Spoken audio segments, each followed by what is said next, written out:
Hello, my dear friends. It's great to see you. In case we haven't been introduced before, I'm Stephen Clements, a writer, a gamer, and an enjoyer of big brain activities in general. On this channel, I perform dramatic story readings, I provide role-playing game and movie reviews, and I get to talk to interesting people. On this episode, we're going to do some more of that dramatic reading by continuing with the adventures of the Baron Munchausen. I hope you enjoyed part 1, and if you haven't seen that, go back and check it out.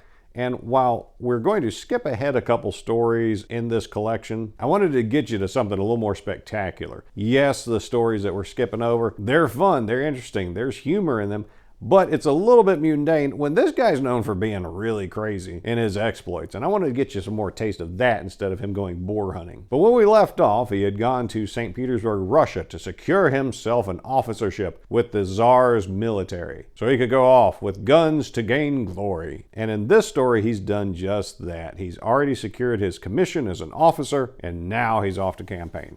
Chapter 4. The Baron serves with the Russian army. His gallant conduct when commanding an outpost.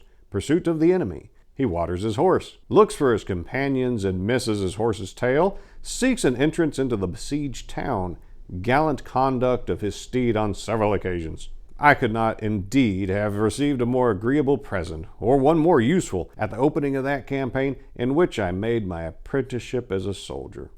A horse so gentle, so spirited, and so fierce, at once a lamb and a Bucephalus, put me always in mind of the soldiers and gentleman's duty of young Alexander and the astonishing things he performed in the field. The chief reason for our taking the field was to retrieve the character of the Russian arms, which had been blemished a little by the Tsar Peter's last campaign on the Pruth, and this we fully accomplished by several very fatiguing and glorious campaigns under the command of that great general I mentioned before. Modesty forbids individuals to arrogate to themselves great successes or victories, the glory of which is generally engrossed by the commander, however great a dolt he may be, nay, even by kings and queens who have never smelt gunpowder except at a review of their troops, never seen a field of battle or an enemy in battle array. Therefore, I do not claim any particular share of glory in our many engagements with the enemy. We all did our duty, which in the patriots, soldiers, and gentlemen's language is a very comprehensive word of great honor, meaning, and import, and of which the generality of idle quidnuncs and coffeehouse politicians can hardly form anybody very mean and contemptible idea. However, having had the command of a body of hussars, I went upon several expeditions with discretionary powers, and the success I then met with is, I think, fairly and only to be placed to my account and to that of the brave fellows whom I led on to conquest and to victory. We had a very hot work once in the van of the army when we drove the Turks into Achakal. My spirited Lithuanian horse had almost brought me into a scrape. I had an advanced forepost, and I saw the enemy coming against me in a cloud of dust, which left me rather uncertain about their actual numbers and real intentions. To wrap myself up in a similar cloud would have been an ordinary stratagem and would not have much advanced my knowledge or answer the end for which I had been sent out. Therefore, I spread out my musketeers on both wings and bade them make what dust they could, while I myself led on straight upon the enemy to have a nearer sight of them. In this I was gratified, for they stood and fought till the time when my musketeers struck a panic into their ranks. This was the moment to fall upon them with spirit. We broke them entirely, made a terrible havoc amongst them, and drove them not only back to a walled town in their rear, but even through it, contrary to our most sanguine expectations. The swiftness of my Lithuanian enabled me to be foremost in the pursuit, and seeing the enemy fairly flying through the opposite gate, I thought it would be prudent to stop in the marketplace and order the men to rendezvous.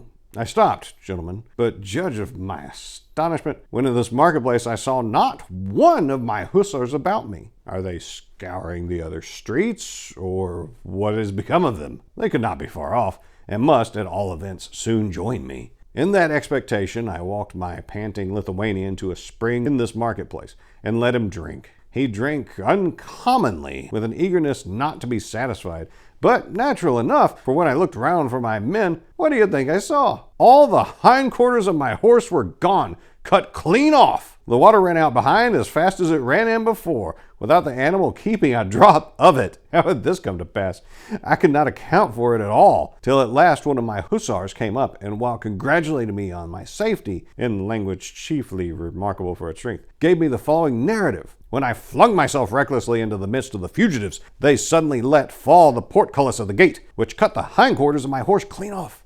The second portion of the body had at first remained in the midst of the enemy, where it caused terrible carnage. Then, being unable to enter the town, it had gone off to a neighboring meadow, where he told me I should doubtless find it.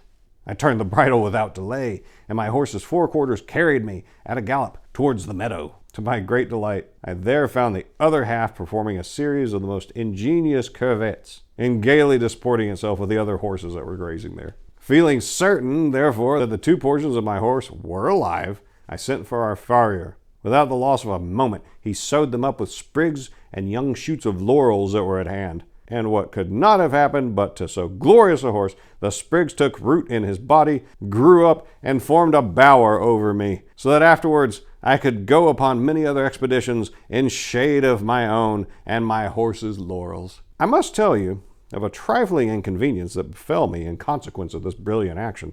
I had sabered the enemy so long, so vigorously, and so mercilessly that my arm refused to give up the movement, even after the Turks had long disappeared.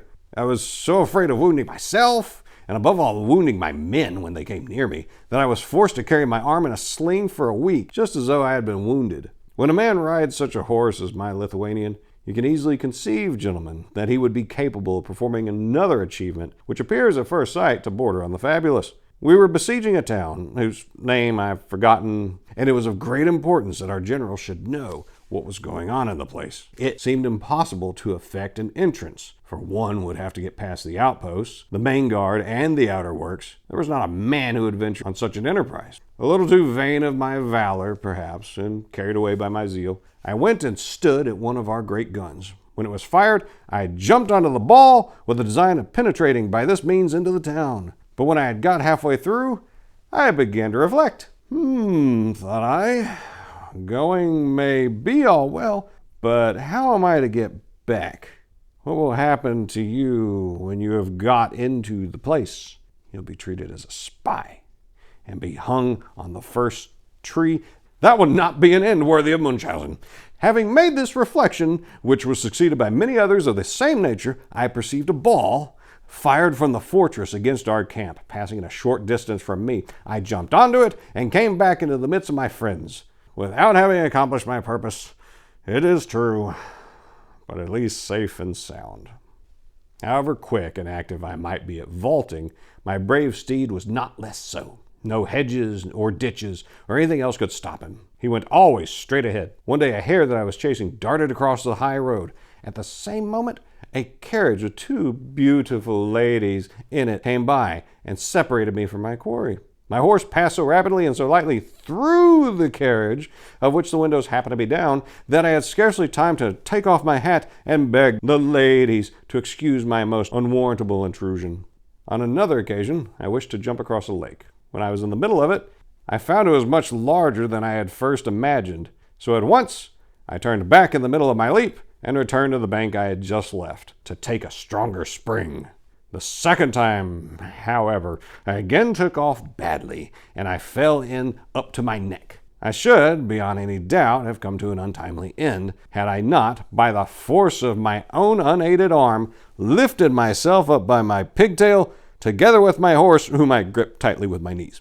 And that is why I wanted to skip ahead and give you this. That is some bonker stuff right there, and I love it. I hope you were entertained by it. So to recap, in this episode, he and his horse leapt through the open windows of a carriage, but still made the time to say hello to the ladies and pardon the intrusion. He had the ambition to ride a fired cannonball into the enemy camp, but midway, that's when caution and good prudence caught up with him. And he jumped on another fired cannonball and came back. He marauded and drove forth the Turks from the town they occupied on half of a horse, which he stitched together with the other half, and now the horse is fine and gives him perpetual shade in which to ride and comfort and all that and more. So I hope you're enjoying the adventures of the Baron Munchausen. These stories mean a lot to me, and hopefully they'll inspire you as well. If you did enjoy this, I do enjoy people liking and subscribing, so please feel free to do that. And let me know in the comments what you think. I read them all and I respond to them all. And so my dear friends, while we part for now, I wish you nothing but the best.